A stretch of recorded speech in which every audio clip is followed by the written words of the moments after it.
Good morning, everyone. As you have just witnessed, I filed my certificate of candidacy for president just now. Uh, so I guess that makes it all official. And so now, if you would like to ask any questions, I'll be ready to take a couple of questions. Yes, yes, please.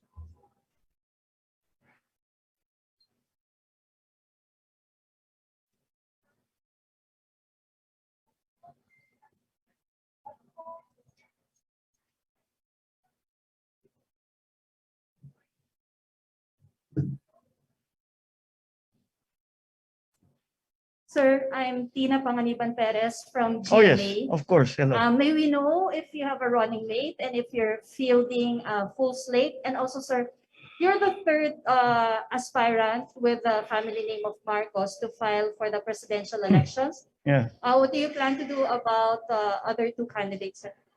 Okay. Well, right now, from the part I filed under Partido Federal ng Pilipinas, and as of now, we have not, no one has filed for vice president under PFP.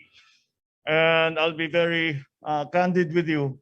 The reason why that is that the original plan was for us to adopt PRRD for our vice presidential candidate. Pero sa mga nangyari noong nakaraang Sabado, nagbago lahat ng plano. Kaya't ngayon, nagkukonsulta kami, yung partido, at syempre lahat ng ating mga ibang kasamahan na kung anong dapat gawin and what do we do now. And so that is where it is. Yung sa Senado naman, we will be providing you with a list of our senatorial candidates in the very near future, within days from now. Kung mapupuno ang yung 12 na punong slate, I cannot say for sure yes, but at the very least, siguro we will field 7, 8, maybe 9 candidates at the very least. Baka mabuo pa nga yung 12. Sorry? Well, yes, I suppose we will have to see. The COMELEC will have to determine if there is nuisance candidates or if they are true candidates for the upcoming election. The decision or the determination as to what the status is of the other candidates who filed under the name of Marcos will be dependent on, will really be up to COMELEC. So we will leave it to them to decide on how to handle that situation. Sir, clarify ko lang, you won't file, kayo mismo, you won't file for their disqualification. Sorry? Have I filed?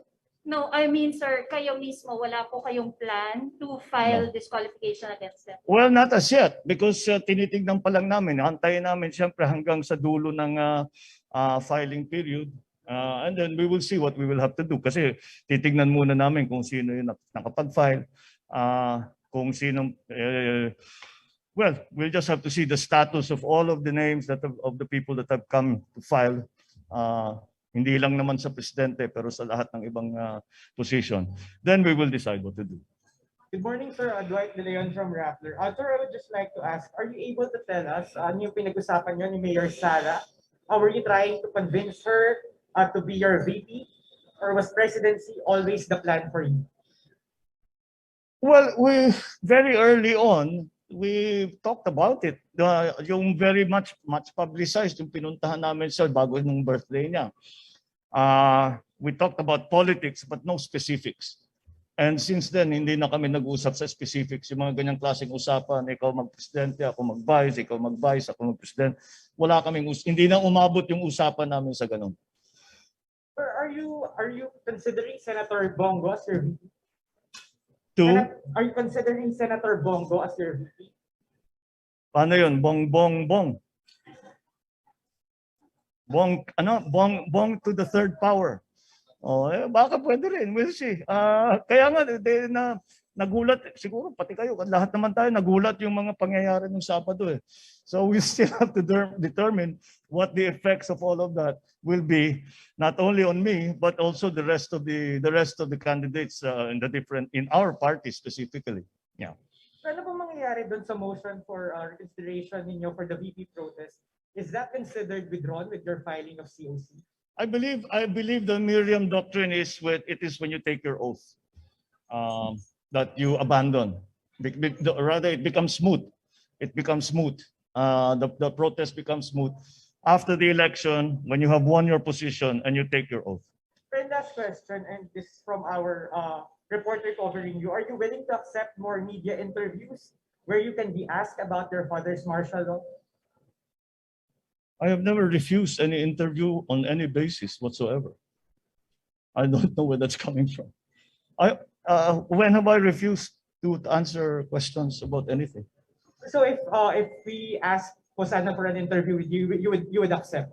Well, my comment to other people always is, if you have something new to ask me, mahirap naman if we will be having the same conversation I've been having for 35 years. But of course, I do not know where that comes from. I have never turned down an interview. I have never specified the subjects that we have to talk about. Well, sir, we'd just like to ask you about, for instance, your conviction of your mother for 7 counts of graft. I You don't. and your siblings were named beneficiaries of Oh, not.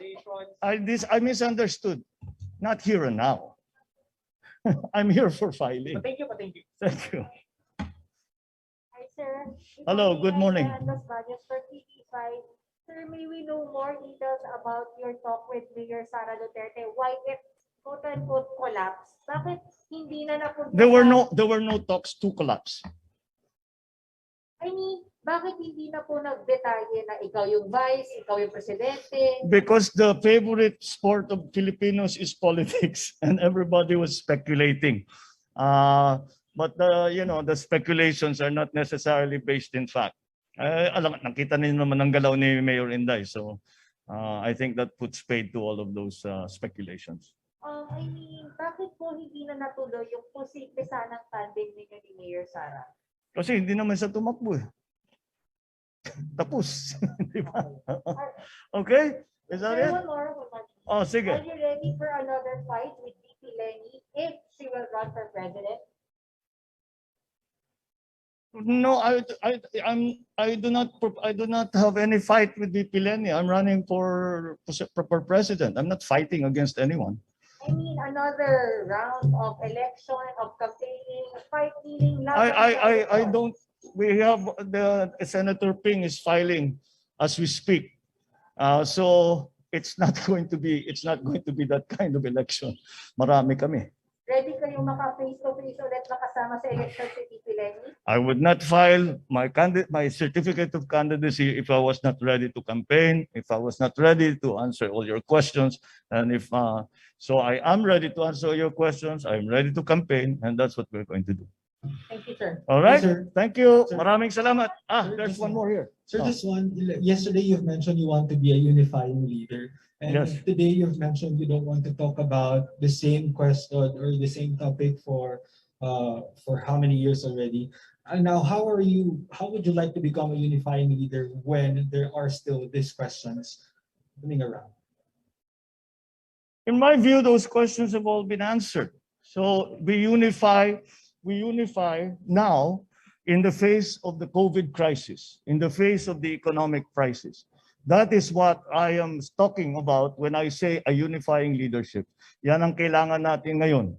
At siguro ang hangarin ko, ang layunin ko ay makapagbigay ng tinatawag nga na unifying leadership para magkaisa mga Pilipino, harapin natin itong COVID, harapin natin ang pag-ahon at pagbukas ng ating ekonomiya. Yun ang aking layunin. Yun ang ating pangarap para dito sa. That is why I call it a unifying leadership, because it requires leadership at a leadership that unifies the country, does not polarize the country. All right, sir. Thank you. Thank you. Magandang umaga.